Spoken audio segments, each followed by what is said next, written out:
Tout d'abord, je vous souhaite le bienvenue dans notre région, c'est-à-dire dans la région maghrébine, au nom de nos amis tunisiens. Mais avant de vous souhaiter le bienvenu, il faut noter que vous êtes là, ou bien on a cette réunion-là, grâce au soulèvement du peuple tunisien, parce que le Forum social mondial avant, il a été programmé qu'il soit à Canada, mais grâce à l'action du peuple tunisien, grâce à Bouazizi, grâce à pas mal de gens, on est maintenant en Tunisie.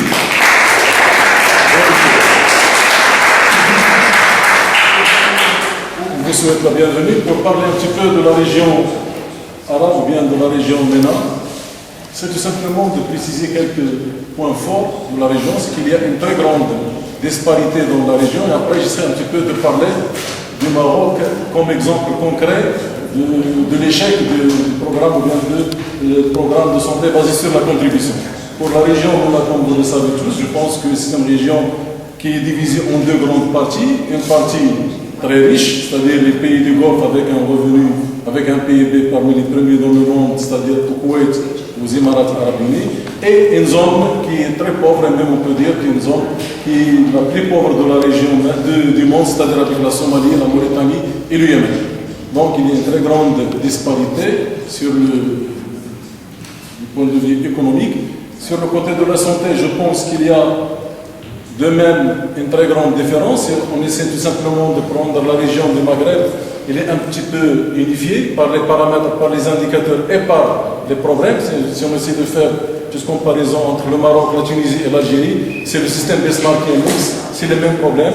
Les indicateurs varient un petit peu, même si ces indicateurs ne sont pas très fiables. Par exemple, si on prend la Tunisie au moment de Ben Ali, on croyait que la Tunisie c'était une petite paradis de la région, avec les indicateurs, les indices qui étaient très bien. De même, la Tunisie a été classée, je pense, 3e ou 4e dans l'organisation des objectifs millénaires de développement. Mais après les événements de Tunisie, on a retrouvé une autre Tunisie, la Tunisie de Tchala, la Tunisie de la profonde Tunisie avec des problèmes qui sont très similaires, de même pour l'Algérie et de même pour le Maroc. Pour le Maroc, c'est un petit peu de donner quelques statistiques. Le Maroc, c'est un pays où les indicateurs de la santé sont les plus mauvais de la région. Du point de vue indice de développement humain, le Maroc est le dernier dans la région MENA, avec, je pense, 0,576. Donc on est très mal classé. Pour la mortalité maternelle de même, on a une mortalité maternelle de 124 pour 100 000. La mortalité infantile, elle est aussi très élevée. On est à 42 pour 1000 naissances. Sur la couverture sociale, on a tout simplement 30% de la population marocaine qui a une couverture sociale. Donc on a 70% de la population marocaine qui n'a ni couverture médicale ni couverture sociale. Sur la consommation des médicaments, je simplement vous donner un chiffre, c'est que la moyenne de consommation de Marocains en médicaments, ça ne dépasse pas $45 par an. On consomme autant de médicaments que la ville de Marseille, en France. Donc la situation de la santé, elle est très médiocre. De même pour la sécurité sociale, avec 30% tout simplement de la population, je pense que les choses ne vont pas bien. Et même pour ceux qui ont une couverture sociale, on a deux systèmes de couverture sociale.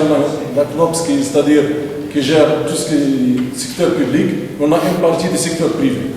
Pour le secteur public, je pense que c'est ça le problème de la contribuabilité, c'est qu'on a un plafond. J'essaie de donner un exemple. Pour un simple employé dans le secteur public qui touche dans les alentours de $300, il est obligé de payer $30 par mois. Pour un employé ou bien pour un fonctionnaire moyen qui touche $600 par mois, il paye $50 pour la sécurité sociale. Et pour le Premier ministre qui touche $10 000, il paye $50. Parce qu'on a une contribution qui est plafonnée à $50 par mois.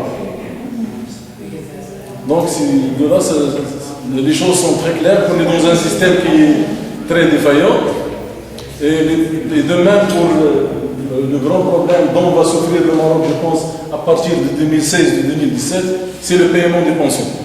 Parce que dans les années 80, on était au Maroc, il y avait 12 personnes qui travaillent pour un seul retraité.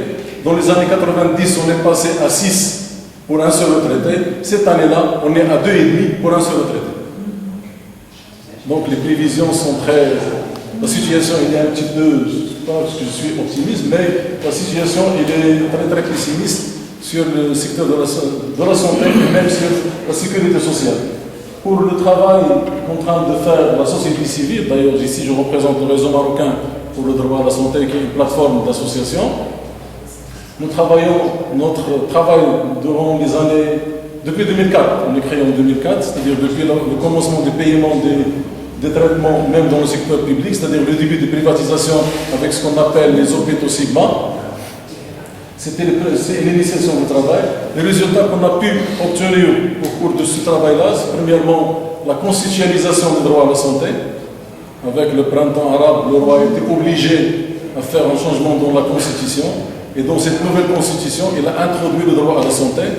Mais le problème, on est même, ce qu'on est en train de traiter, on a même une affaire devant le tribunal constitutionnel. Est-ce que le système marocain, c'est-à-dire le système bismarckien mixte, répond à la constitution qui parle de l'égalité et de l'équité? Donc c'est un travail qui est en train de se faire avec pas mal d'associations. De même sur la couverture universelle, après la réunion de Dakar, on s'est mis d'accord qu'au Maroc, on va essayer un petit peu de créer des petits laboratoires de discussion, de débat sur la couverture universelle. Mais le problème, c'est qu'on a trouvé que même les partis politiques, ils n'essaient pas de penser au-delà de ce qu'on a. C'est très difficile de convaincre même les partis politiques de gauche et même d'extrême gauche de quelque chose comme la couverture universelle. Tout simplement parce que pour eux, ce système de santé, ce système de couverture répond plus ou moins aux besoins de la classe moyenne. Donc c'est l'une des grandes difficultés qu'on a eues. Pour les parlementaires de même, on a essayé de discuter un petit peu avec les parlementaires sur le problème de la couverture universelle, mais les réponses étaient très minimes.